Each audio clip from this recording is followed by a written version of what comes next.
So guys, first and foremost, the obvious thing, thanks a lot for taking the time, both of you, for doing this. It's really a pleasure to get to talk to you, to get to learn from you, and also in my own particular niche in Latin America to expose all of your work, expose all of this knowledge to people that might not be very well aware of it. I'm sorry, I'm getting a little bit distracted by the comments. Some people want you to oil up, Mike, and have their babies for some Just reason. just remember something. People in the comments aren't people. Yeah, They're troll-like entities. Some of them may very well be human beings with jobs and people that love them. Most of them are probably Chinese bots. Let's be completely honest. Even yeah, if they but don't know it, even if they were born as humans and ostensibly have families, they're nothing but trolls. And yeah, because just looking at their names, Jello Benz, who yeah, who calls themselves it's not a Jello real Benz, it's not a my real my person. my guy Jello Yeah, Benz. So get out of here. anyway, thanks again for taking the time. It's really a pleasure. It's really an honor for me. So thanks for that. And the first thing before digging into the topic at hand, that is optimal training technique, quote unquote, I wanted to talk about a little bit of science communication, because in this day and age, training technique kind of lends itself to that practice.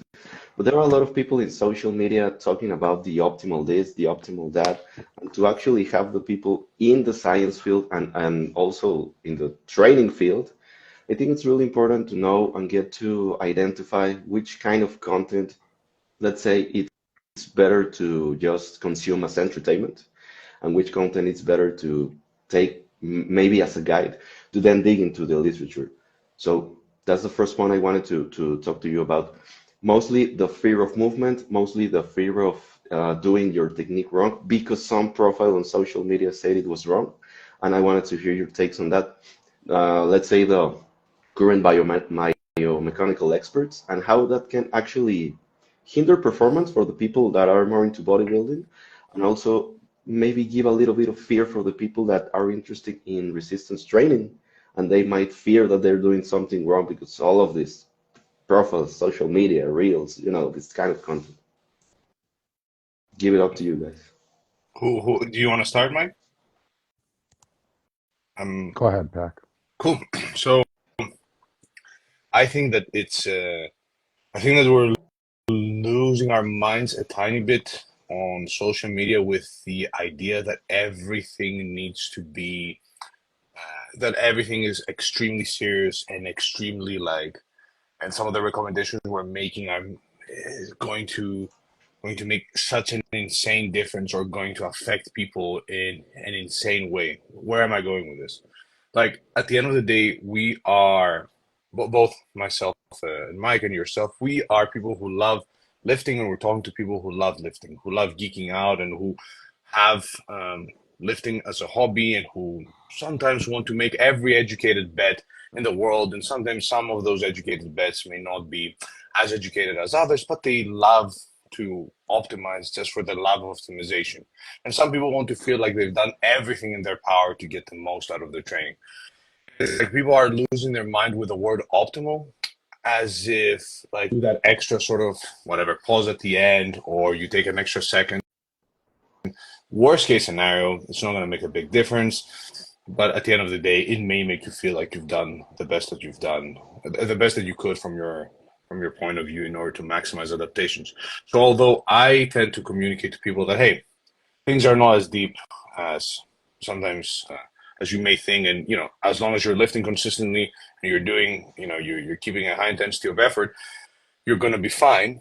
We must not discount that there's a lot of people out there that do not want just that. They want to go for that extra step, and they want to make every sort of possible educated bet in order to maximize adaptations. As far as fear of movement goes, which is obviously different to hypertrophy technique and optimizing training technique for hypertrophy, I'm big on movement optimism and the fact that hey, if you are keeping things consistent, if there's no pain, you can adapt to a lot of things. And that's why we're seeing people in professional sports do all sorts of crazy stuff, and they don't just randomly snap in half. But allow me to also say that although I am on the side on the side. I'm on both sides.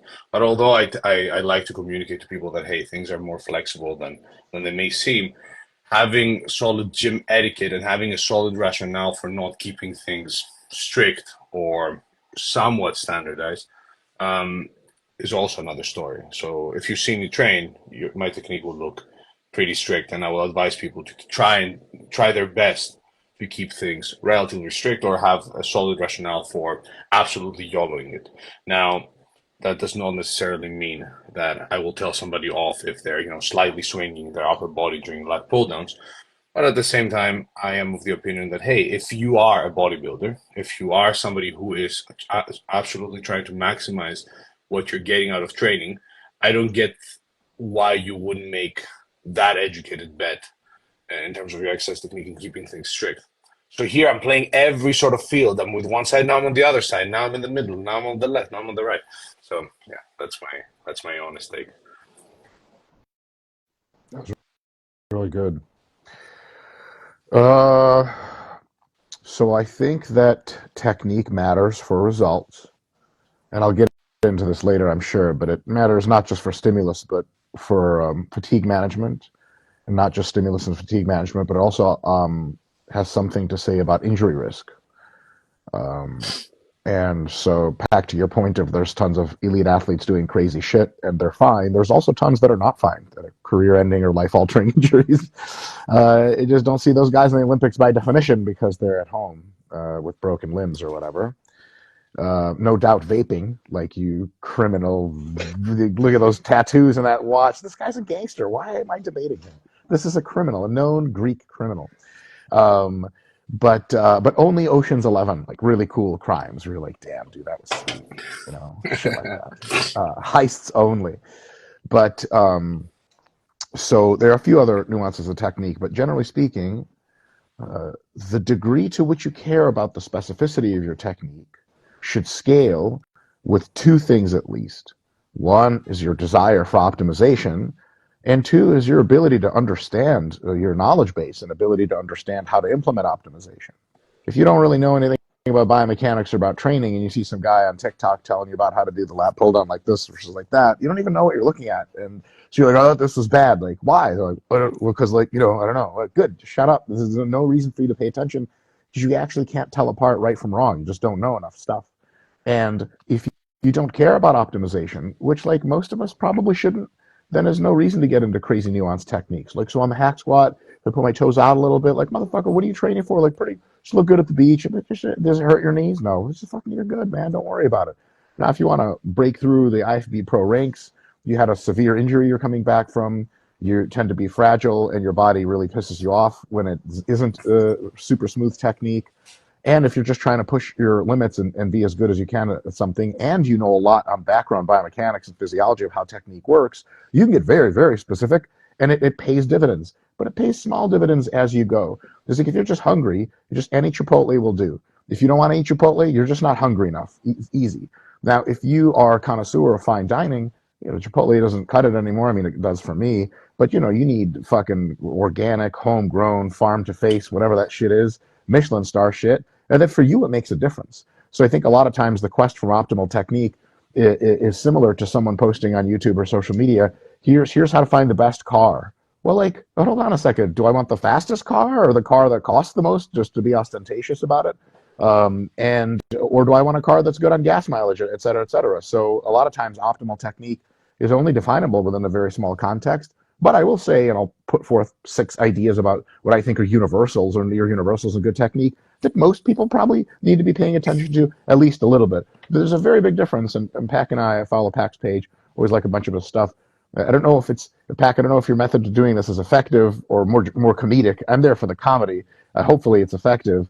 There's a lot of people think what they want to learn on the internet is what optimal technique is, but in reality what they need is to check in with their psychiatrist and medicate their heavily neurotic personality when they're just losing their fucking minds. They're really, really worried and really, really OCD. And at the extremes, it is actually a psychiatric issue. I'm not joking. I've interacted with plenty of people who are like, you need fucking therapy. You don't need to know what fucking knee angle to squat with. And that's a thing that you can also pay attention to if you want to dive deep enough on this sort of situation. So a lot of the frustration from over-optimizers is a frustration from reading the comments underneath them, and you're like, you need therapy, you need help, you just need a hug, you need for sure therapy. So that's just a thing, and I've been one of those people that have like, I want to know all the answers, and it's like, kid, you're just on too much Adderall. Right, you're totally right. So there is that. Yeah, being one of those guys that needed a hug. And I got it from both of your videos. I get my virtual hug. Mike, you already alluded to it, and that's the second obviously point that I wanted to touch about the definition and what are the components of technique. Because people might think it's performing a movement really specifically, like robot-like, but what are the components and what is the actual state of the literature on those components, right? Can we dig a little bit into that review a little bit, Dr. Park, please? Sure.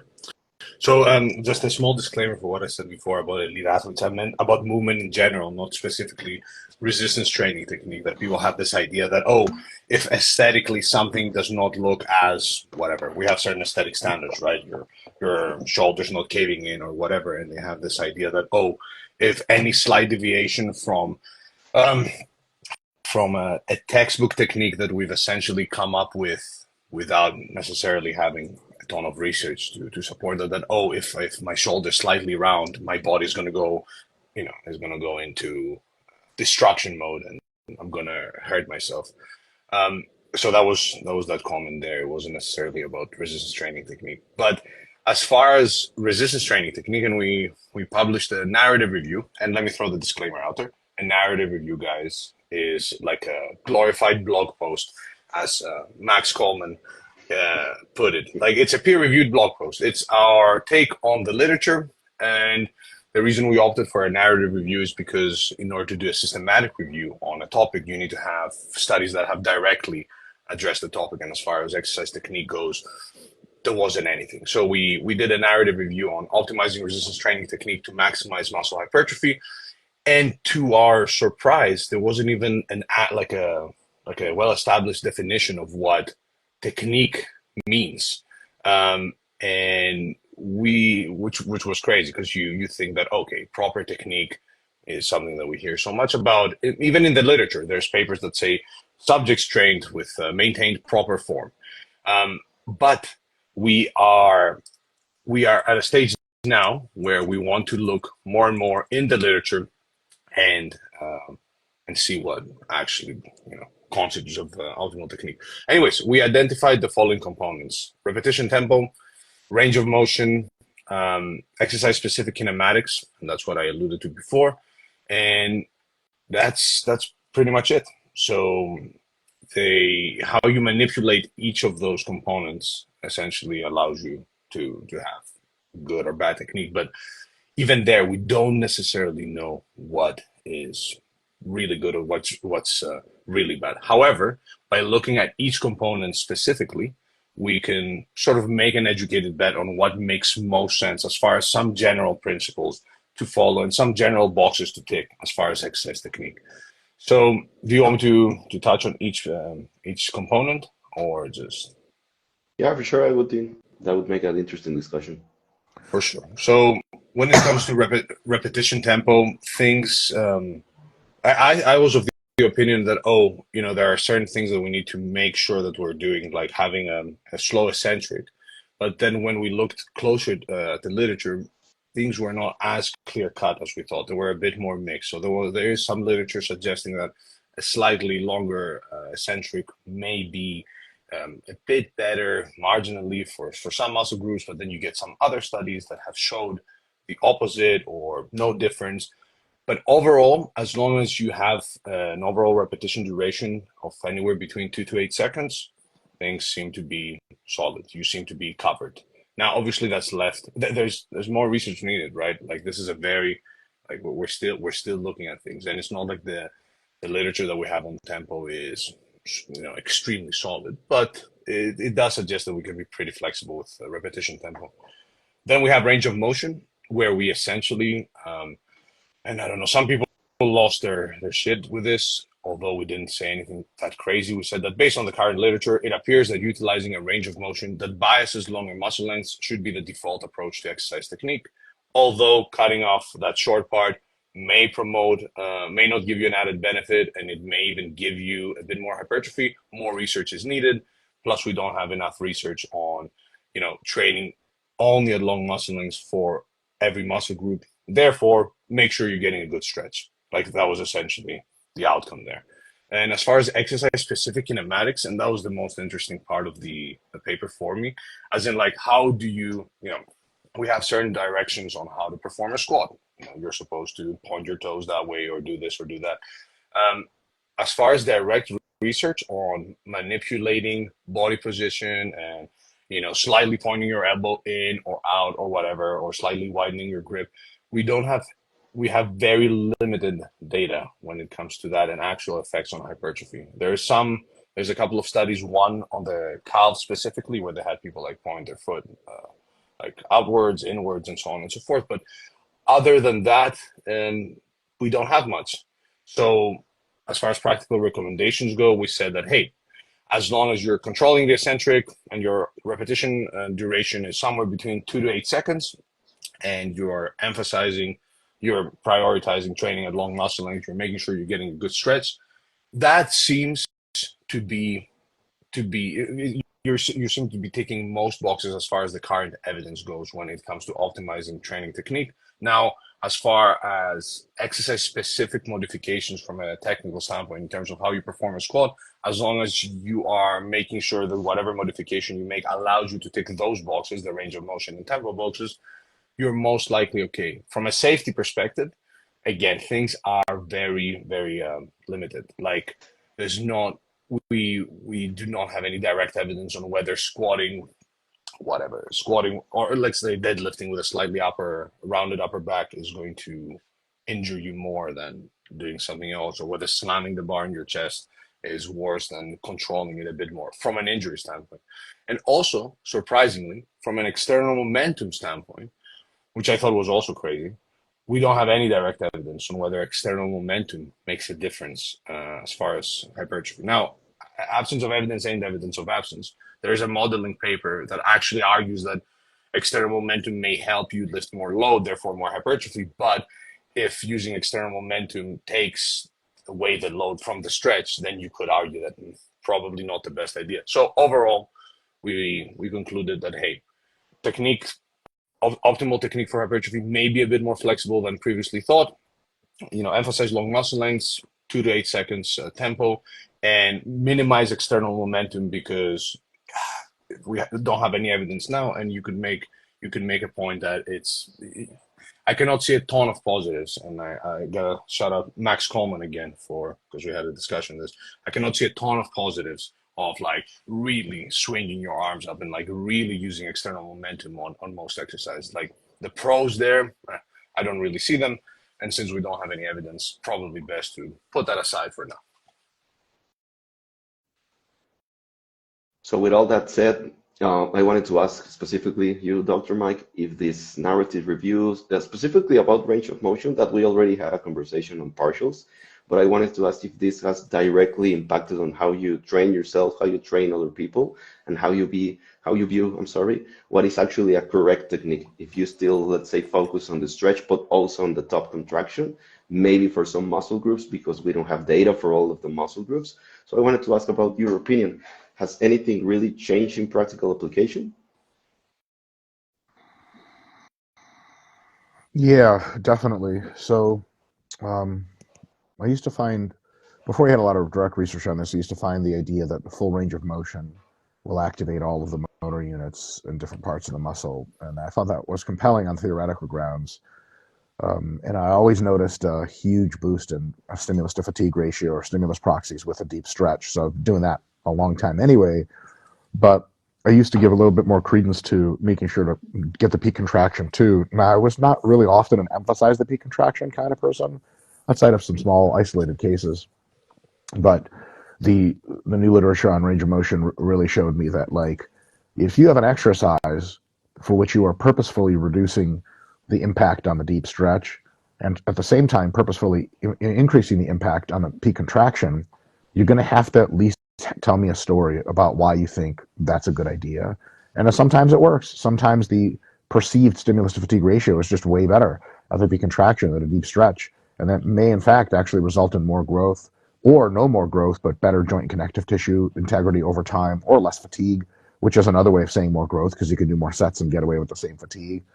But sometimes it works, but as a default operating principle, it's one of those like, you had better tell me a good story. Like, if you show up, if you work at a regular corporation, you show up to a board meeting with just a trench coat with nothing under it, but there are reasons to do that.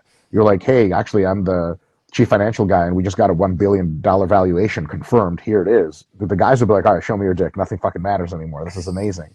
But unless you have some news like that, it's probably not wise to show up with just your dick hanging out. So that definitely changed my shit in a way of like, if I look at an exercise, I'm like, okay, what are the opportunities here to get a really, really deep stretch? How do we actually alter the exercise a little bit, maybe execution wise, to even enhance those opportunities, like sinking deeper into a stretch? There are different techniques which allow you to, for example, to stretch your quads more. Here's a really, here's one that is really pertinent. So I used to look at squats. And from an aesthetic perspective, which is nearly worthless because it's completely emotionally based, I used to love to watch people sink in super deep squats. There's something just ASMR, like this fucking awesome, right? But that's very different than being a logician about it and saying, do they have to do that? No. So when people used to squat just below parallel, and don't you worry, they defended that practice till they were blue in the face. Every guy that doesn't sink it all the way down but goes around parallel is just like notorious about being like, yeah, it's good enough, man. I don't need to I'm not a weightlifter. I'm not a gymnast. And then now with the research on stretch, I'm like, that bottom 6 inches does matter. It actually is probably part of the movement that matters the most. And if you're squatting in a style that starts to get your back to round significantly and present pain for you when you're just below parallel, like a low bar style or a hips wide style or sitting really far back style, it just probably behooves you to alter that style to be more high bar weightlifting style squat, which means that you can push your knees forward, you get maximum quad stretch, and all of a sudden you're doing really well for yourself. So to me, at the very least, because of the literature on stretch mediated hypertrophy and the direct literature saying it's probably a little better, every time you look at an exercise that someone is kind of like obviously missing the deep stretch and could make some reasonable alterations to get it, I'm always like 9 times out of 10, I'm like, if you consider doing this? And of course, 1 time out of 10, he's like, no, I got surgery on this knee, so I can't do that anymore. Well, fuck that. Never mind. All is well. You can always make up for it with more volume. But generally, yeah, the especially emphasis on that deep stretch. If you're missing it, you got to ask yourself, like, tell myself a story. Am I convinced this is a good idea? Or are you just being a fucking pussy and you just don't want to take another plate off the fucking bar? As some people say they can squat 4 plates, but not weightlifting style they can't. They only squat 3 plates like that. And it's annoying to have to say, well, fuck, stupid ass technique nerds and their weakness promoting full range of motion. Like, well, actually, they're stronger than you. They just go through a range of motion and you're an excuse filled pussy who has no friends and no one loves you. No one ever will, arguably, if you continue to cut your squats high. So there you go. You pretty much describe the people in the comments, which are, I insist on that. You don't have to say people, just say commentators. The commentators are pretty damn weird, man. I'm kidding, guys. I'm kidding. We're all kidding. We all love you and we know you personally, and I'll be oiling up soon or whatever bullshit you assholes are throwing in there. Isn't Baki on or some shit like that? Go watch that shit. I'm playing, fellas. I'm playing. But you'll get pissed. I know you will. Hit it. Get pissed in the comments. Go. Pack, let's start a fucking revolution in the comments. Let's just start picking out individual commentators. I've been crying because I'm seeing a lot of my own friends, and there were 2 comments that got me.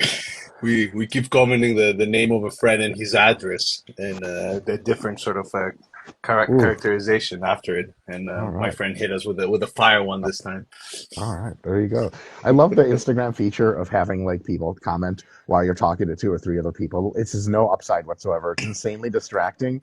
And like these guys are clearly having fun with each other. Why is it showing us that? Yeah. I'm like trying to answer a question, and Dildo Lover 51 says, "Come on, Mike, do edging," or whatever the fuck people say nowadays. See, there it goes. It's very useless. Noah Moorish says Mike is edging. Hey, Noah, get a profile picture and stop memeing other people's old meme jokes from 2018, motherfucker. I'm kidding. You're great. So, guys, before we dive into the comment section, which is pretty much a shithole from what I can see. Yeah, as usual. I wanted to allude to specifically exercise kinematics, because you already alluded to some of it, Mike. Let's say, for instance, a squat. If people, well, in a squat, some people tend to do this kind of thing that is butt wink, and for some, it can lead to injury. It can be hazardous just in general. So this is where things get a little bit, let's say, complicated, but also at the same time really simple. What is the current state of the literature, Pac, on this regard, and what are the current limitations? Because people on social media, man, they have the absolute truth that top 10 reasons why you're not growing, butt wing, number two, whatever they come up with. That would And be that's impressive as a honestly, man, hypothesis. honestly, man, it's pretty I love, frustrating because love it. again, that leads people to fear that they're not training correct. Some other people Yeah. that, oh, resistance training is dangerous, because all of these things that can happen. But that's not actually the case. Yeah. And that was the point I was trying to make at the beginning that like bro, as if you're resistance training in a consistent environment and there's no major discomfort and your movement you're performing the same movement consistently, and you feel fine, it's likely that you can adapt to it and you're gonna be okay. Like obviously if you're doing a squat and it hurts and then you keep forcing it and then you are YOLO maxing every other day, or like you go from 3 sets per week to all of a sudden now you're doing 12 sets per week because you read some whatever extreme program online. Those things make, at least in my opinion, a bigger difference. As far as the literature, there's literally nothing, honestly. Like if you hear people tell you, you do this way, it's going to increase your risk of injury by X amount, or like this is totally wrong and you're going to be effed. There's currently nothing much. So like we have like a common thing like rounding your lower back. On the paper we wrote that more commonly emphasized technique guidelines pertaining to the reduction of injury risk when lifting weights, such as association between lumbar spine flexion and lower back pain, are often based on mechanistic evidence, including human and animal cadaver studies, rather than longitudinal or cross-sectional evidence in living humans. And you even have like a meta-analysis on spinal flexion that shows that there was no like a correlation between that and low back pain, which again doesn't mean do whatever you want and there's no need to keep things consistent, but rather to not fear that if my squat doesn't look exactly like Mike's squat, or I get that slight sort of upper back rounding when I'm deadlifting during the end of the set, but there's no pain or discomfort, it's likely that nothing wrong is going to happen. So the research there is literally that. That doesn't mean there's no reason for you to try and keep things strict or the same. That's what most people recommend. That hey, make sure you are lifting in a consistent manner, that you're not doing anything crazy as far as volume changes from one week to the other. Somewhat listen to your body and you'll be fine. But for the average individual who just wants to get big and jacked, I very, very much doubt that their exercise selection or their technique is what's stopping them. Now, okay, obviously you got the two weirdos that you go in the gym and do just partials at short muscle lengths and are swinging the weight. Yeah, okay, if you're that guy, maybe that's what's stopping you. But like even if you're doing a standard sort of range of motion and you're not really pausing or you're not doing anything, like you're not following the guidelines from the narrative review and you're just doing up and down, or you're going to failure and you're doing 2 to 3 exercises per body part, I think most people there miss out on consistency, or they're just unfortunately, they have the worst genetics in the world. So I don't know. I do feel like a lot of people tend to expect things to happen very fast, and they're like, "It's been 2 months. I'm not jacked out of my mind. Well, I'm probably doing something wrong." And then you get the people that Dr. Mike also alluded to that get overly like they get nearly like psychotic with details, and then they're like, I'm surely missing something because I'm not jacked out of my mind. And then they fall in this rabbit hole, and then they essentially keep spinning their wheels instead of just going, okay, I'll make sure I lift, I tick those boxes, and I do that for 5 to 10 years. And also, I think the pursuit of optimal kind of led to suboptimal, let's say, in regards to proximity to failure. Let's say somebody just tries to do set exercise and look the very same from the first rep to the last rep. And I think that pursuit of looking like a robot can lead to less proximity to failure. And it's not really the correct technique that it's holding them back, but it's also the level of effort, right? Do you think that this could be a something that holds most people back? No, man. No, I think that's just them. Again, I'll Dr. Mike it a bit here and say, they're being a bit of a pussy. Like we all train with strict technique, and it's really not that. Like when I'm doing a lat pull down and I'm getting a big stretch and I'm really pushing myself to failure, and I do most of my sets to failure. Like I will push myself to the point where I'm unable to pull back to pull the bar down without massively swinging, and it's as simple as that. Like you can be very strict and still, and like your movement may slightly change, like especially if you're doing a machine-based exercise. You're doing a chest-supported machine row. How much are like I get it maybe on a barbell row that maybe you're like, I don't want to swing too much. Fair enough, but I don't know, like keeping things strict and pushing yourself hard. I don't see how you are so much more prone to change your technique when things get hard. Sure, the people that are absolute like who are so hyperbolic to the point where they're like, yeah, I don't want to. If my elbow slightly flares out, that's bad. Okay, I mean, you have bigger issues than training technique. But it's like it's not hard to keep things pretty strict, and this comes down to, and that's why even though I am the guy that says, hey, it doesn't matter, make sure you're lifting, and that's for the average person, just make sure you're hitting things hard and keeping things strict. Like having solid gym etiquette and making sure that you are keeping things consistent from a technical standpoint is something that everybody can do, even if you're the optimizer or the non-optimizer, and it makes sense for most people. Now, the optimizer, um, like for those people, I get going the extra mile and making those educated bets and discussing the nuances, and I'll add this little stretch here and I'll add the little pause here. Makes sense. It's their life. They may be top level bodybuilders, whatever. But yeah, all that to say, I don't think it's a concern, man. Like you can train extremely hard and keep things pretty strict. And if you're losing your mind about whether your elbow slightly flared out doing that one last rep, get there. Competitive Olympic weightlifters are the best technicians in the world, and they almost always just go for limit weights all the time, and their technique probably gets better as they go heavier. So it is not a contradiction between good technique and trying hard, unless, for example, you're a beginner. And then my contention is you should be focused on good technique by a long shot, way more than you focus on trying hard, because you don't need to try hard when you're a beginner. You're just easy gains. But your technique has been shown time and time again in sports science literature is best learned as early as possible. And once ingrained, is actually difficult to change. So it really behooves you to learn really good technique first. And then as you learn technique and you get better and better and better at it, it becomes ingrained. Then as you push harder and harder into your intermediate years and go closer to failure, it's your challenge to try to maintain that good technique all the way through. And you're pretty goddamn good at it. Like Pac said, like it's not that hard. It's very hard if you try at a very, very new, totally different technique, and then you try to go really hard with it. Well, yeah, that's what warm-up sets are for. That's what, just go to 4 IR your first time you do an exercise. And then next, add 5 pounds or add a rep and keep going and going and going. And over the weeks, you'll be able to have really, really good technique the closer you get to failure. And of course, the other group of people that think about this a little bit wrong are folks that are, there's just nothing short of neurotic. I had a gentleman, I'll never forget this, one of my first times seeing this kind of thing in real life was, I thought I was neurotic. False, there are levels to this. This guy sent me way, way, way back when. He's like, hey, man, I think my squat is like off. And it's like my knee, one knee's going super far out one way, one hip's going out the other way. And I was like, oh, that sucks. He's like, can I send you a video? And I was like, yeah, sure. So he sent me the video.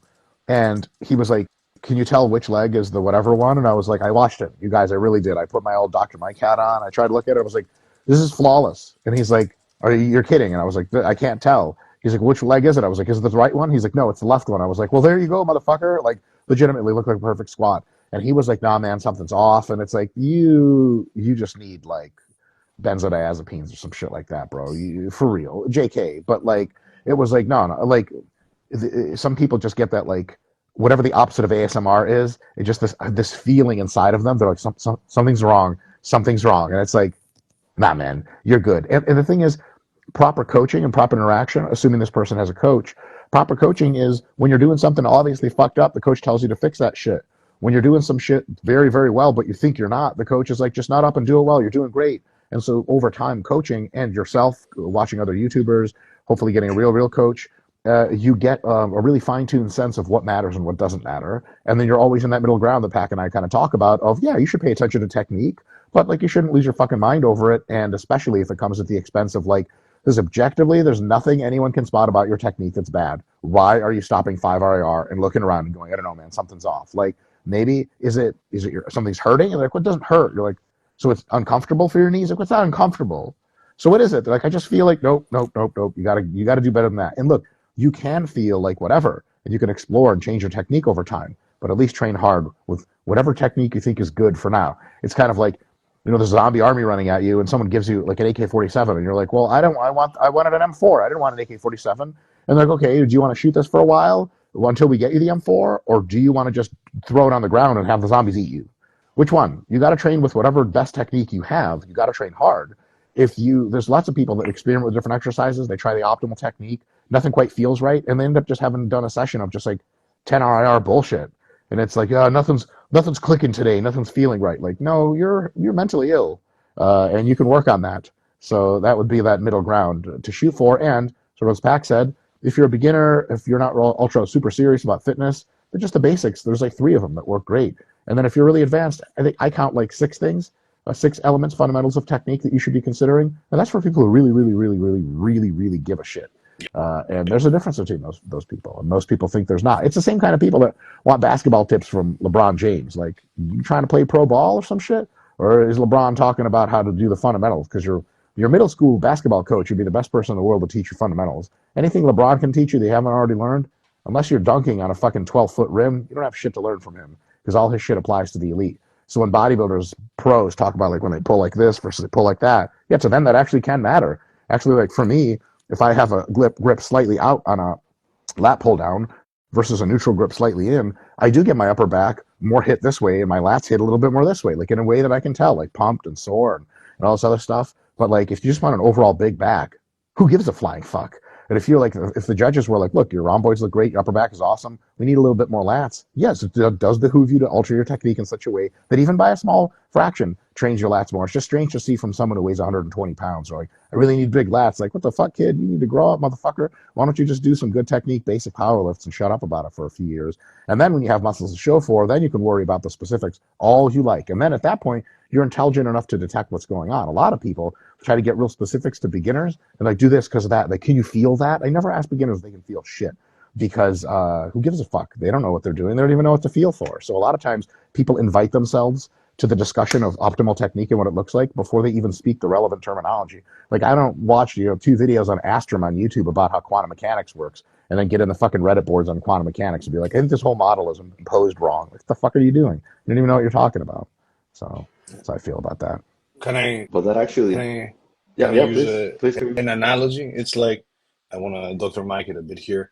It's like with investing. It's like, for the majority of people, the few basic things, like a few basic tips, like having a solid salary, investing in a few basic whatever stocks or ETFs, you're good. But then, yeah, if you're the guy who wants to maximize your wealth and you love, investing, and it's your hobby or it's your profession, yeah, things get more complex then. But I don't know. I feel that people always need to go against something, and it's been the optimal camp. And it's like, bro, there's people out there that really, first of all, there's bodybuilders and people that make a living out of lifting weights or whatever. It's their career and they're athletes.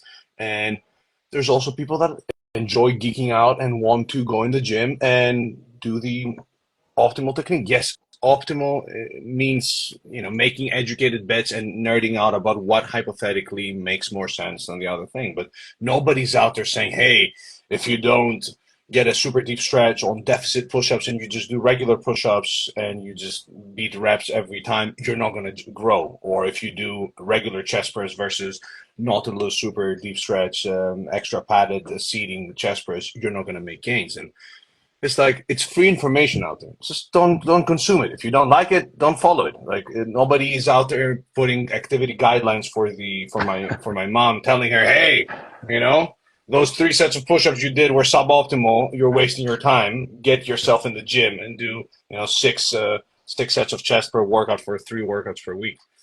Also, to the point of people feeling like the only people that I see messing up their technique when they're training hard is those that feel like they have to go substantially heavier every session in order to train hard.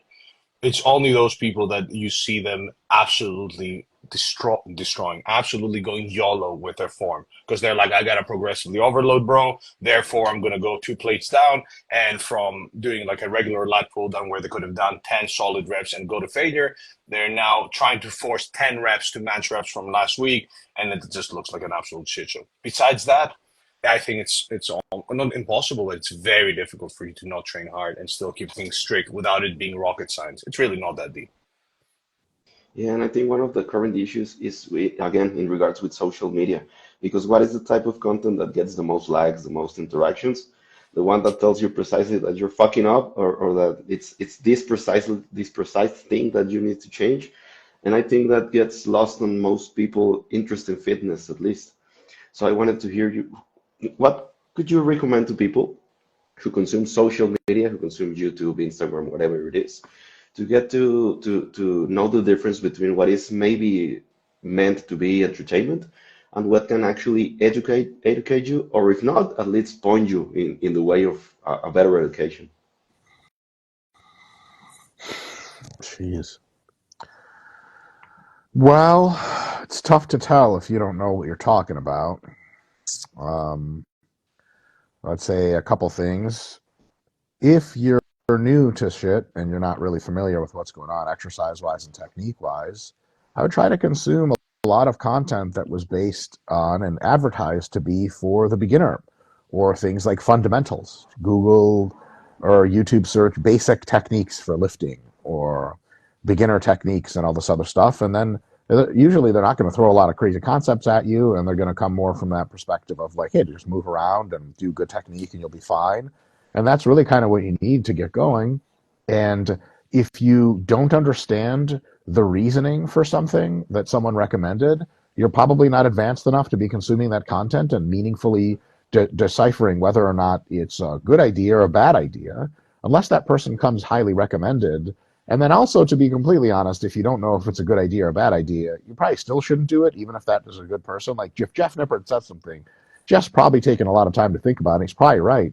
But if I don't understand why he's saying what he's saying, I'm clearly not advanced enough and haven't given enough thought in my own life to try this shit out for size. So I could try it, but I sure shouldn't lean into like, well, yeah, no, this is definitely the way to do it. Because someone could be like, how do you know? And they're like, well, Jeff said it. You're like, but does it make sense? You're like, well, I don't really know. None of that shit makes any sense to me.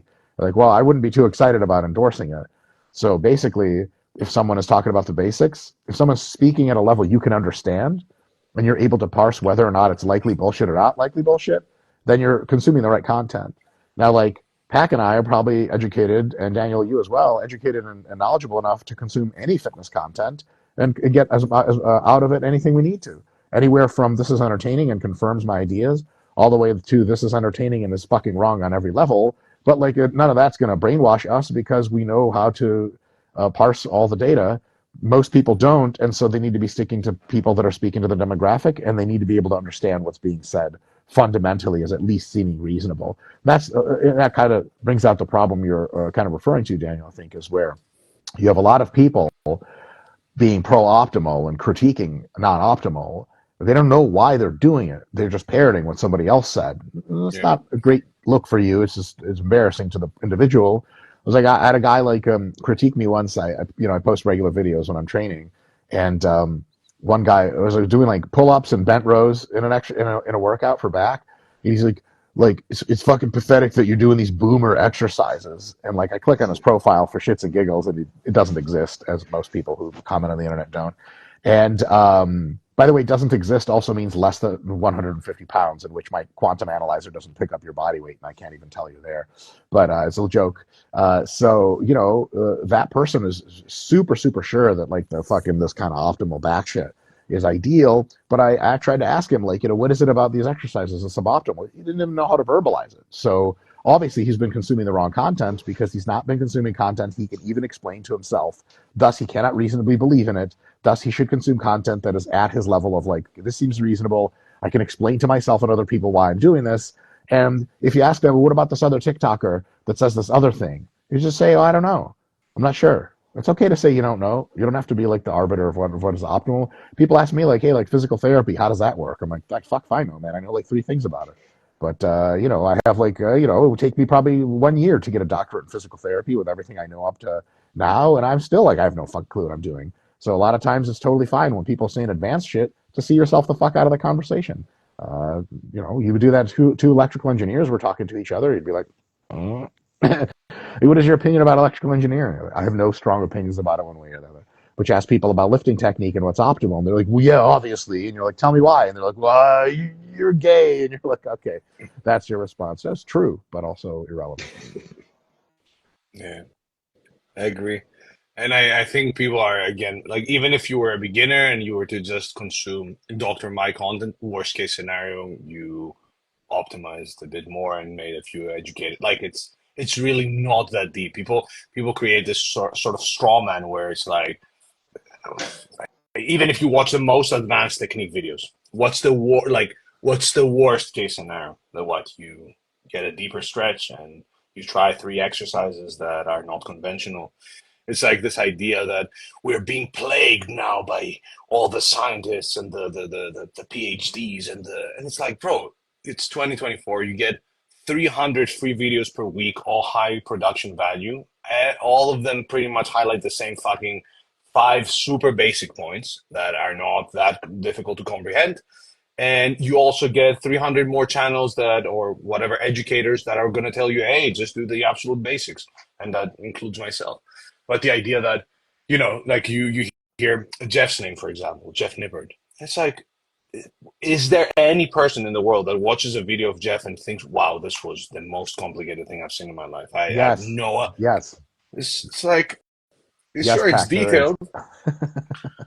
I don't know, man. It's a bit disappointing after a point to hear all that, and it's like, maybe I'm not seeing it. Maybe I'm biased, but is the information so conflicting out there? Because if you literally watch the five biggest channels, like you're gonna come away with the same sort of five basic points. Nobody is telling you to use a goniometer and fucking an accelerometer and do this, and it's like three basic things: get a stretch, maybe pause at the stretch position, and people are also arguing that we're not really sure. Sure, yeah, more data is needed. What's the worst that can happen? The worst case scenario, you pause for that extra second for those 2 years. Nobody cares. Really, nobody cares. It's the worst case scenario is absolutely nothing. Even if you're to follow everything to a T, like, and you could say that, oh, some of the things we say may be more speculative. Sure, yes, but they're not in the literature. They're on YouTube. They're on YouTube, and people will still engage in resistance training and are still told push hard, train hard, whatever, whatever, whatever. Sorry, I'm just No, venting. And the best no. case scenario is that you're training, you're working out, you're in the gym, you're bettering yourself. So people get really lost in there. Sorry, Dr. Mike, you're gonna say something? Yeah, yeah. There's definitely, I can see the perspective of some of those folks, and then also I can kind of caricature their perspective and something that's accurate, nonetheless not so nice.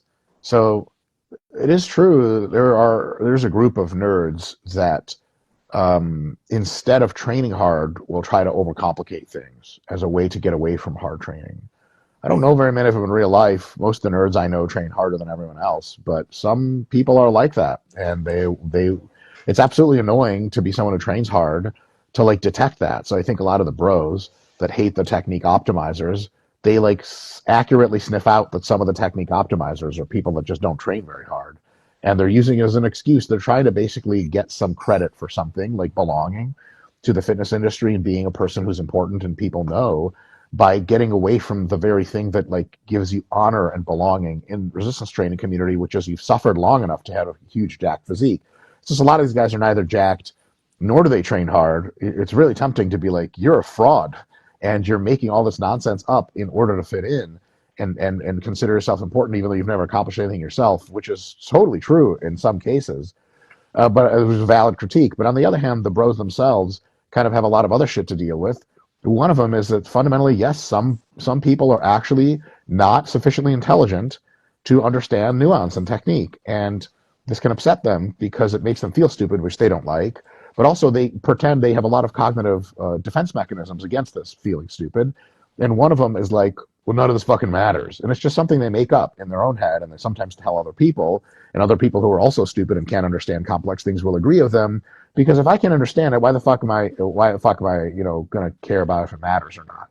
Like imagine aliens come down and they talk to you about how your life is going, and they're super super intelligent, like way beyond anything we can comprehend. You're like, well, I'm a good person, I don't kill anyone, and they kind of turn and they laugh and they're like, what? Like, do you know about the meta consumption function? And you're like, no, what's that? They're like, oh, you have no idea why you're living your life. That's actually the whole grand purpose of this whole thing. And you're like, fuck these stupid ass aliens and make believe fucking consumption. Fuck them. Let's nuke them. Fuck these idiots. I'm living my life according to, you know what I'm saying? I'm a good person. I know I am. who are just, you're just not smart enough to understand what they're saying, right? So it's a reaction among bros to kind of denigrate technique optimizers, because a lot of times they're too fucking stupid to even know like what the fuck biomechanics means. And also it's kind of an insult to them because um, they've developed a lot of local gym authority and social media authority by just being jacked.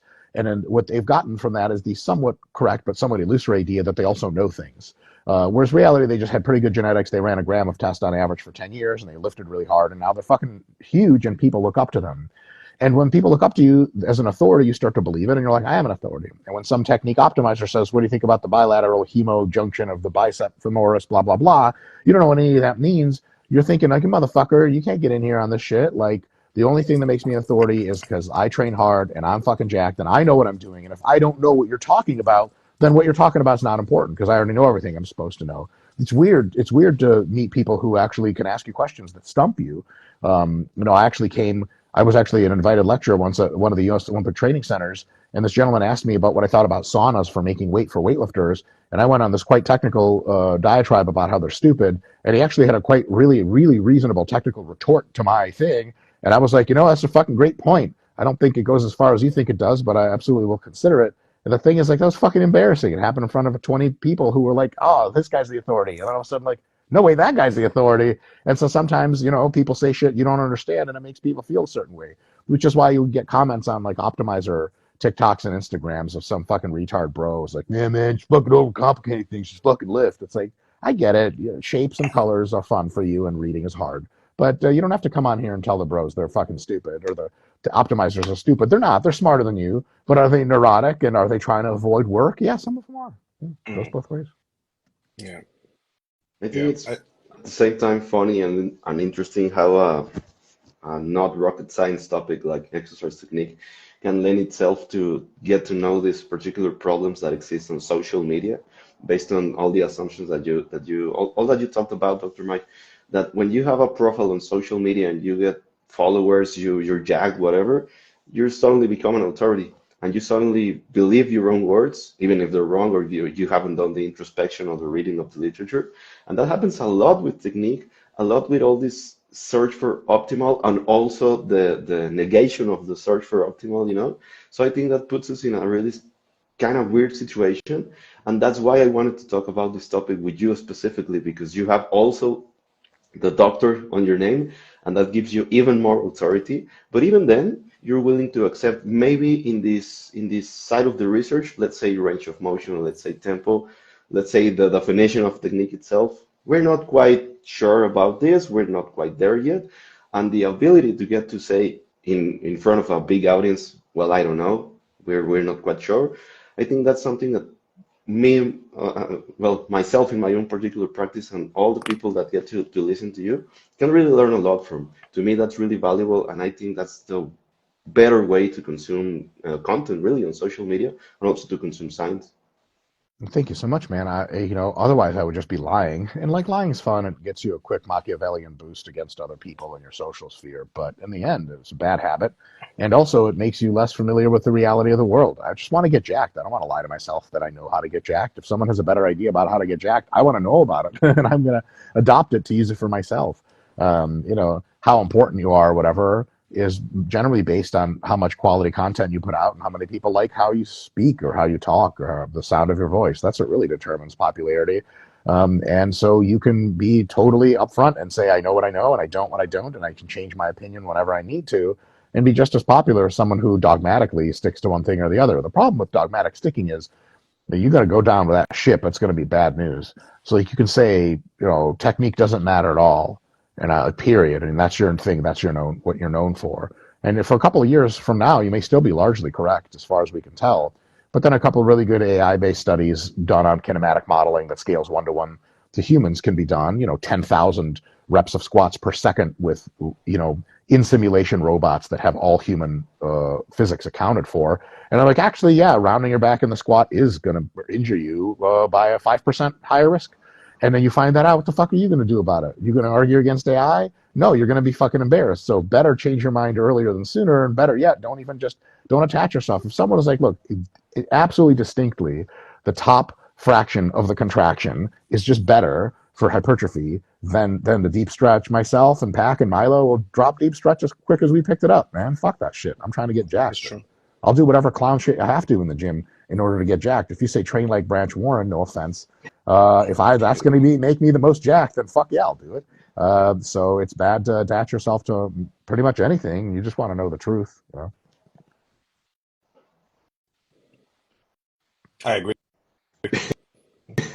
Yeah, man, It's, that it's says it true all, though. man. It's true. I don't know. It gets a bit tiring seeing the level of intensity in some of those debates or like comments. Like I got a comment on my YouTube channel saying whoever watches these two channels, I think it was you and Jeff, Mike, needs psychiatric evaluation. I'm like, bro, It's a lot of people. like that's a lot of people. Plus, it's like, how can you how can you be so passionate against information that one is free and is not that extreme? Like, it's I don't know. It's people are they want to lose their minds over something, and there's a constant search for okay, we're gonna lose our minds over this now, and look at these the bad science people or the bad technique optimizers. And if you say it to somebody from the outside, they probably assume that you're there developing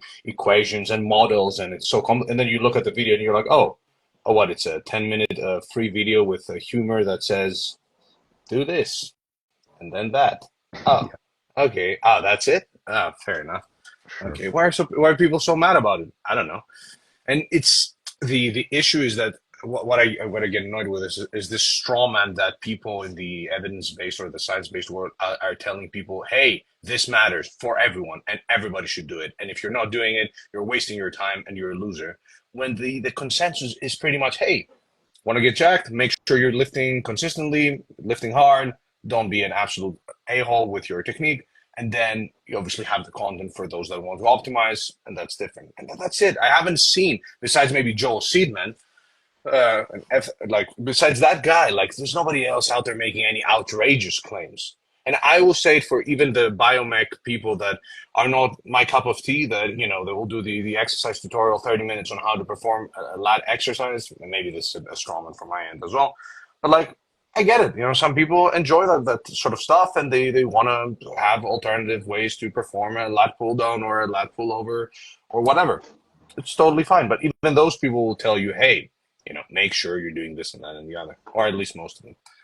Venting session on Instagram. Woohoo! Yay. Yeah, I wrote down a list of 6 exercise technique near universals. I can read them if you want. We don't have please to do, talk. Mike. Just when I to take advantage of this opportunity on a personal level, the really big importance of me reaching out to you guys and you guys accepting my invitation to do a live stream. I know it takes your time, it takes about all the work you have to do during the day.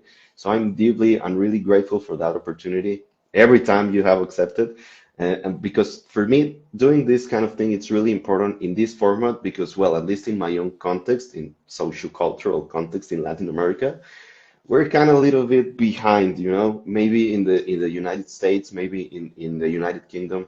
You guys are a little bit more up to date with the research, but here in at least in Latin America, at least in Mexico, where I'm from, we kind of go behind. We have to wait for the translation. We have to wait for this, for that, and to have actually access to talk to you guys and to share this with people, with my students, with fitness enthusiasts. For me, it's super valuable and forever grateful for you guys. So I just wanted to get that out of my chest. And please, Mike, go ahead. Thank you so much, man.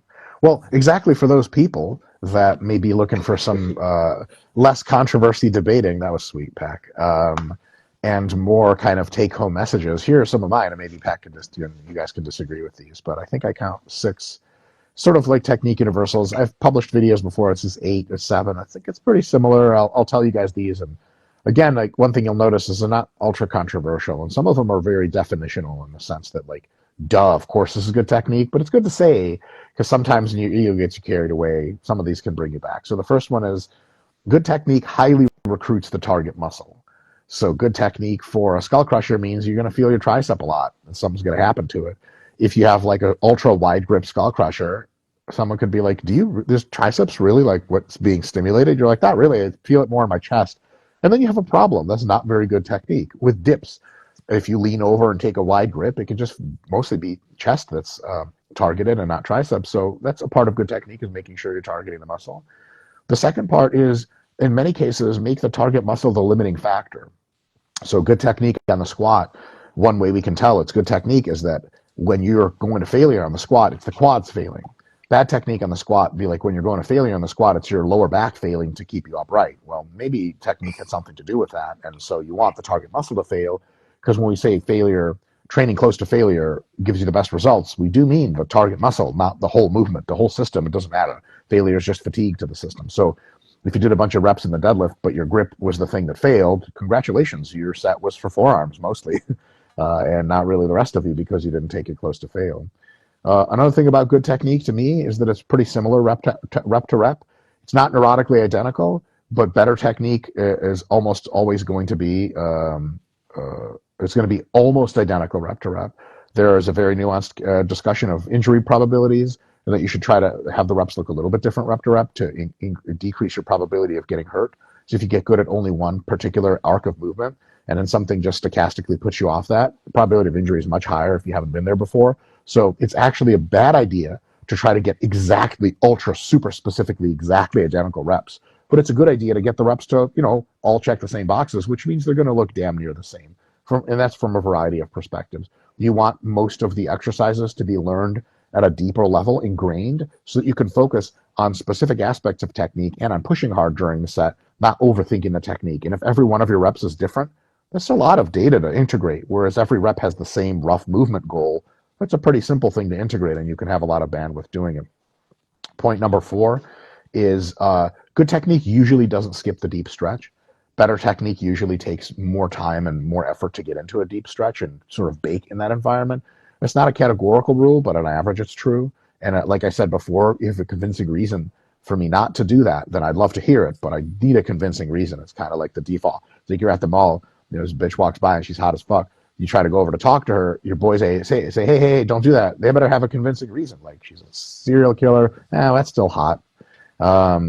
She's got a sexual transmitted disease.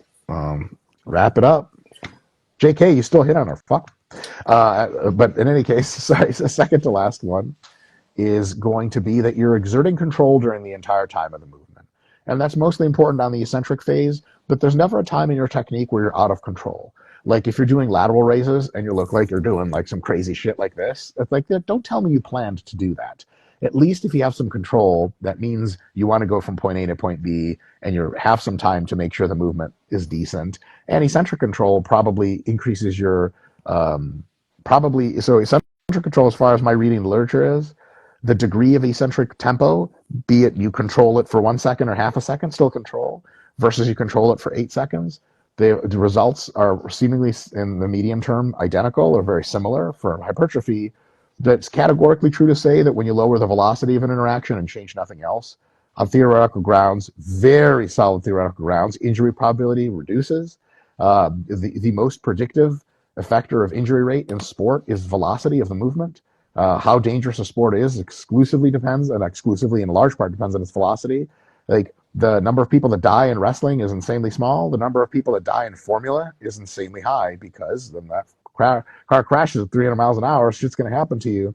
So if you're moving around real fast and you bounce out of the hole in the squat and you get hurt, well, shit, don't bounce out. But if you get in sync into the hole nice and slow and then come out and you still get hurt, you probably just had it coming. Not all injuries are preventable. And then the last one is, and this is very much pointing to the direction where I think many people could take this, technique has to become a personal thing. You experiment with the nuances yourself and find your own good technique, and keep experimenting to keep brushing it up. Because my last point here is, technique is good technique when the variation that you're using with it reduces joint and connective tissue stress and discomfort. And that's a big deal. You can even say it reduces axial and systemic fatigue per any given other variation, but especially joint connective tissue. So for example, if someone is doing skull crushers by reaching behind their head and it really, really hurts their elbows, or if someone else is doing skull crushers to their chin and it really feels great on their elbows, it's unlikely it's going to be a cogent thing to tell them, like, it doesn't matter which one you do. Like, what the, hold on a second. How long can a fucking elbows hurt until really bad things happen? And the answer is don't. I wouldn't get into joint and connective tissue pain like repeatedly, as Pac said earlier in the conversation, like over weeks and weeks. Something hurts your joints over weeks and weeks, especially if it's getting worse. It's probably the bad technique. And it doesn't matter if it looks good on a diagram or some expert coach taught you to do it. It's just not the right technique for your body. So then alter your technique to make sure that your joints feel pretty goddamn good. If you check this whole checklist, I don't have any fucking problem with anything you do. And anything you do, I just say is under the realm of variation.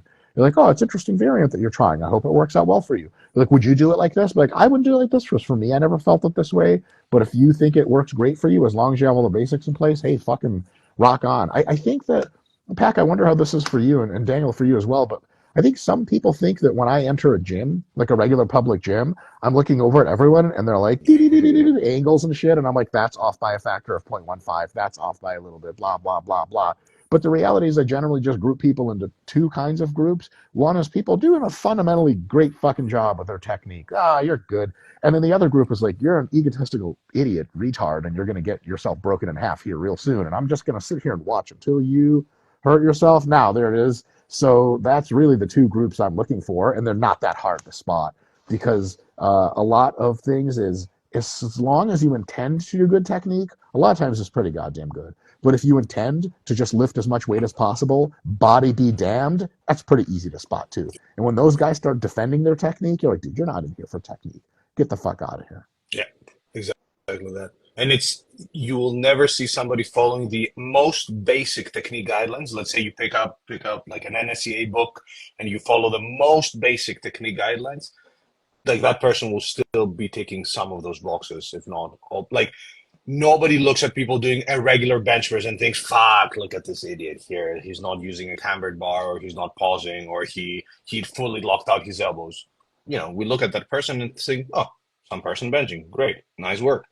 But you know, most people that would fall in the category of "What are you doing?" is the guy you see on T-bar rows, absolutely freaking it and doing half reps because he wanted to do six plates. I got a great way to describe it. If I can't tell what exercise, what muscle you're trying to train, we have a fucking problem. Seriously, like you'll see people do a lift and you're like, what is that using? What's the target for this? And if I have trouble, like, of course I know the T-bar row is for back. But when I see that most of the translation comes from your knee and hip joint and that you're just kind of pulsing the lockout at the top, like, honestly, you may be getting a better glute workout from this than a back workout, and then you're really fucking yourself in the ass. And it's very easy to tell if someone is just trying to lift a lot of weight. Like I'll see a guy warm up with 4 plates on a T-bar row and it already sucks. And then the next thing they do is put another plate on. I'm like, the fuck out of here. I just walk away. There's nothing more for me to see. You couldn't control 4 plates. You're not going what do you don't know what you're doing. Actually, maybe you do know what you're doing. You're just trying to heave a whole lot of weight and not think at all about it. So I think like the way I would conceive of it is everyone should be doing fundamentally good technique. Once you are doing fundamentally good technique, there's an amount of nuance you can choose to have or choose not to have depending on how serious your goals are and what challenges are presented to you. So if a certain kind of squat really hurts your knees, that whole like, oh, it doesn't matter how you squat, all things are good, it's just wrong. So you have to find the squat that doesn't hurt your knees. If you don't have painful knees, then absolutely squat like whatever. If you're a competitive bodybuilder and you have a huge upper back but kind of small lats, yeah, I would go take a course with Cass and Hansen and N1 and find out how the fuck to turn my lats on. Because for most of us, weighted pull-ups will do the trick no problem. But for you, they clearly haven't. So now you got to unearth a couple more stones and see what's going on there. Whereas like someone who is doing pull-ups and bent rows and their back's just fucking obnoxious and bigger than everything else, and they're like, oh, I think I've been doing it all wrong. I got to do this pull-around thing. Like, dude, you out of your fucking mind?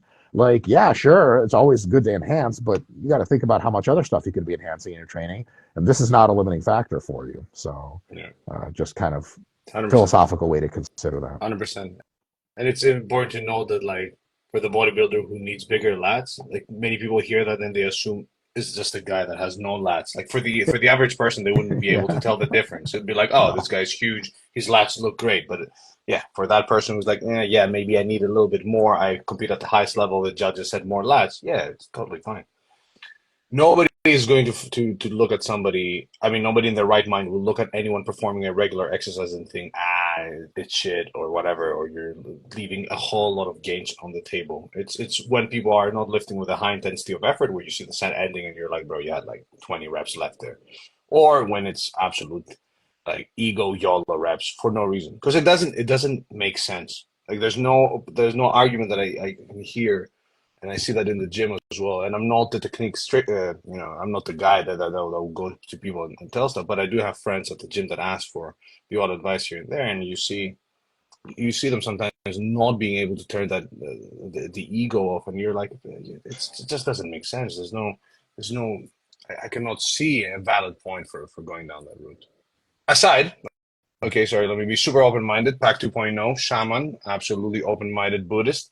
If it's fun and you're like, look, bro, doing the fucking six-plate bend over row and just fucking jerking a bar up and down, it makes my life 20% better. And I wake up every day and I'm like, can't wait to go to the gym and swing my arms and lift weight. Hey, oh, more power to you. Like, like we can be super reductionistic here and just say, hey, do whatever you like. Yeah, Pac, I feel that spirit energy like times a million, and it's healing all my chakras at the same time. And like, no joke, like there's tons of like, listen, God bless everyone, like you do what you do. But I'll say not as an argue to with you, but as a point out something I no doubt we both agree on. A lot of people say that the number one reason they're in the gym for is fun, but like let's just pick on Sam Sulek. Sam Sulek, I don't watch a ton of his videos. I've seen a few, and one thing people tell me he does, maybe I'm wrong about this, is he kind of has reinvigorated people and kind of owning their own workout and just doing what feels right for them. Just do what you like. Like he's a real big proponent of that, which is dope, and it's such a great thing to say for so many people. But at the same time, I'm not picking on Sam here. Just as an example, no doubt many of his critiques can apply to me as well. He's like, why are you on like clearly a ton of gear if you're just in there to have fun? Yeah, You don't take steroids for fun. They're not fun for hardly anyone. They're very not fun. They're illegal. They're painful. They make you lose your fucking mind, and they fuck up your dick and your balls. The whole goddamn. Nobody's like, oh yeah, steroids. It's not a recreational drug. You don't take steroids before you go out clubbing and fucking cream fields in London or some shit. That would change the club scene a bit. A couple Halo tabs. You're like, ah. But like, if you're serious enough to be using steroids, clearly just having fun in the gym is no longer what you're doing. So maybe it would behoove you to pay attention to technique at a greater level. So, Pac, I totally hear you on that. Like, look, if it's what's fun to you is to go ego lift to the gym, dope. But a lot of those guys, I know them personally. I've known them my whole life. They'll ego lift and they're like, yeah, man, just kind of trying to get my arms to get bigger. I'm like, shut the fuck up. You don't know how to train anything, let alone your arms. You can't say that. As soon as you say you want results, get your ego the fuck out of my face and start doing the shit that works. So, and the gym is painful, annoying, it smells. There's other like way better places to spend your time if you're just doing it for lols. Like, so we're all there to get results to some extent. And if you could just tune down your ego lifting on the margins a little bit and tune up your intelligence, it's probably better for most people to at least give some fucking thought to this. And lastly, it's all fun and games until you get hurt. It's all fun and games until you get hurt. You think ego lifting is great? Yeah, I click on your profile. You're 21 years old. My man. You're 23 and you've ruptured a pec. You may want a fucking time machine for that shit, and you're not getting one. So, injuries you don't take back. Some of them will fuck you up for real, for real. And the more you ego lift, the more you enter that for real fuck up probability.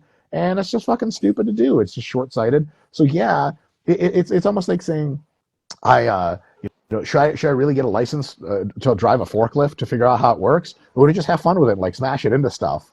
Well, like, I don't know, the forklift can kill you, so probably don't drive it too fast and flip it over and end up being one of the spikes. Or don't crash it into Amazon warehouse because you're going to be like charged with millions of dollars of property damage. Same kind of thing in the gym. It's your body. You just have one of them. It does heal, but within the limits.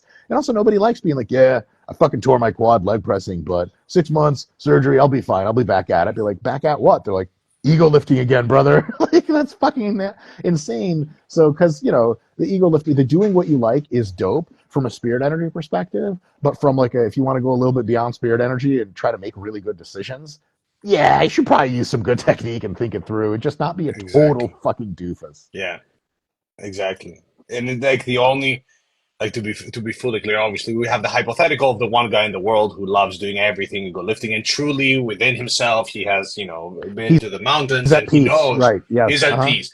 But for the majority of people, I accept that for the odd set here and there. Oh, the guys are in town. We're gonna do like, can we row 4 plates? Let's put it on. We all tried. Okay, let's continue with our workout now. Like, yeah, the odd Yeah. YOLO set here and there, fair enough. But I don't know. Yeah, I don't think a lot of people truly have fun butchering their technique for everything. But And hey, what exactly is fun about that anyway? Like, here's the thing: if it's fun to push yourself and to be a fucking just warrior and challenge yourself, that shit is fun, right? But like, you can do that with good technique, motherfucker. It's kind of like saying, here, I'll make an analogy to this. I think it actually holds pretty well. Let's say you were like playing a video game, fully immersive VR video game, and you were a samurai in the game, and it was like, hey, like someone's like, hey, do you want to like get in the game and practice sword swings, and the AI teaches you how to swing your sword and do like the background double dump stab, and you're like, nah, man, I just go like in there and button mash. I just do this with the sword and I kill zombies. It's like, is that the most fun way to do like a samurai video game where you like explore different worlds and kill different monsters? I mean, most people I know that are serious about gaming, and those are the exact people that like games the best, they like learn how to play the game a little bit, so they're pretty good at it.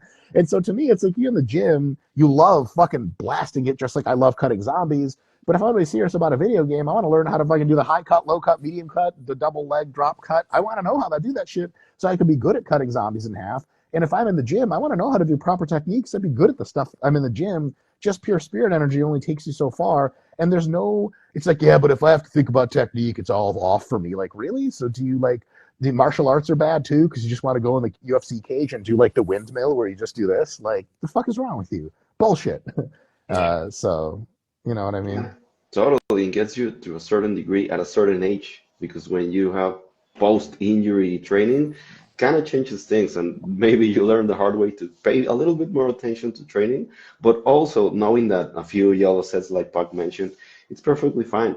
But for most people, me included in my first stages of training, to actually learn at it, to actually understand it and apply it, it's quite difficult because you want clear answers. Either you're this camp, the yellow camp, or you're the super strict technique. If you're with friends training, you don't adapt. You don't have any YOLO sets because you're training and it's hard. And to actually be in a middle ground and be okay with it and know that you're gonna get great results, I think that's the, for me at least, one of the hardest things, to be in a middle ground and to be open to new research, to new views of training, of viewing your training, and so on and so forth. I think that sounds great. I would say you're sounds fucked up, but Daniel, I think you're cutting some of the other people in those quote unquote camps too much slack. Um, like, there is not a camp of spherical earthers and a camp of flat earthers. There is what most people and scientists can describe to you as the really really good evidence for spherical Earth, and then there are people that are legitimately mentally unwell. If you believe in flat Earth, your ability to process knowledge is broken somewhere, and you're just not. You probably need somebody to take care of you or some shit. And so we don't treat them as two camps. They're not two legitimate sides of a debate. It's like the people who believe in evolution versus don't. Like, I get it. The fucking Bible is dope. I love that fucking book. It's awesome. But like, it's probably not a good idea to use it as like here's the guide to the last 5,000 years of natural biology. Like, what the fuck's wrong with you, man? We got real textbooks for that shit. So just the same way, I don't think there's a camp of like YOLO technique doesn't matter people. I think these are people who just like don't think much, and they're sometimes quite proud of not thinking much. Like a camp would be able to like it's true to say like how we approach back training could be a camp between myself and Jared Feather and Kaz, like Cassim Hansen. He has his own approaches, but Kaz has thought some things through, a lot of things through. His approach is nuanced. He can be marginal and say, I get this, but I don't get that. Like, that's a camp. That's a way of doing things, a codified system of thinking about things. Guys that are YOLO, who gives a shit about technique, they don't have a codified system. And on the other end, guys that are like technique optimalist perfectionists, they're just like living their mental illness out loud. That's not, again, a codified system of rules. They're just like fucking nuts. So, the reason that the three of us can have a reasonable conversation isn't because we're in the same camp. It's just where there's not a camp. There is an intelligent, rational, scientifically evidence-based way to understand the nuances of technique going all the way from here's how the basics work, you'll be fine if you do them, to like here's how ultra specifics can work, here's how to detect them. That's all good stuff. These other groups of people here, the people who say technique doesn't matter at all, the people who say everything is perfect, or you'll like break your knee into a million pieces if you don't, alter your shit by 1 millimeter that way or the other, your shoulder tilts like this. We don't talk about those people. I'll say, guys, the PT field, physical therapy is filled with just total nonsense like that. If people are just really nuts, like if your shoulders are like one elevated like this, you're just waiting for a spinal injury. You're like, explain the logic. Of course, they can't explain logic because they're nuts. So I think it's good to keep the discussion to like, here's what reasonable people think, and this is what you should do, and there's plenty of room for everyone here.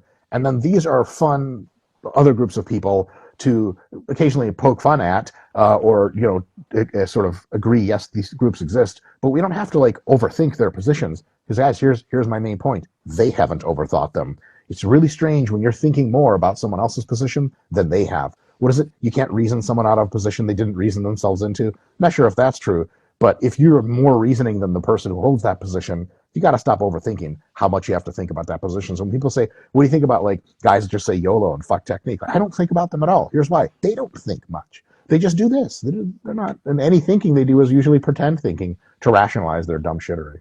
Yeah, it comes down to, like in my head, is like if we were to have a theoretical like debate in front of a bunch of experts from like experts with slightly different backgrounds, so they're not biased, and it's like, okay, I gotta make my case for why I'm doing this.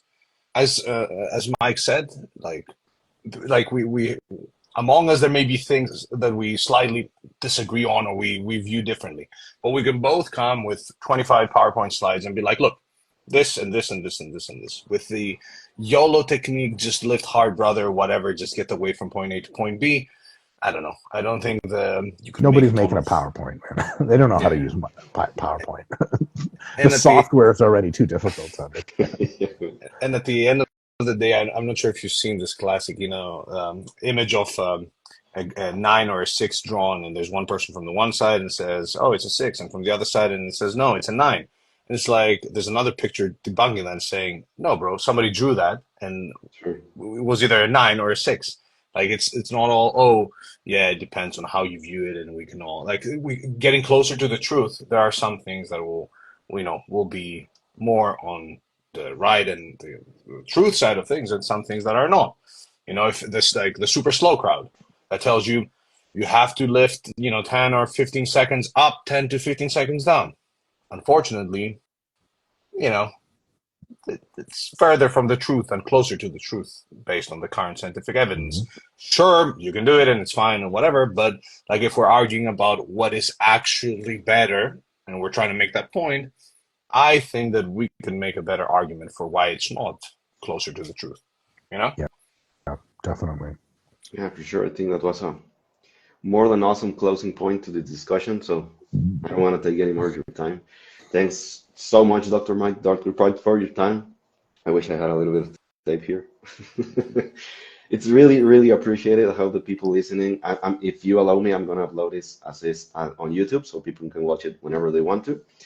And anytime you want to come to Mexico, anytime you want to discuss, I'm always happy to do so. Thanks so much for your time. Thanks for your knowledge and for all the work you put out, man.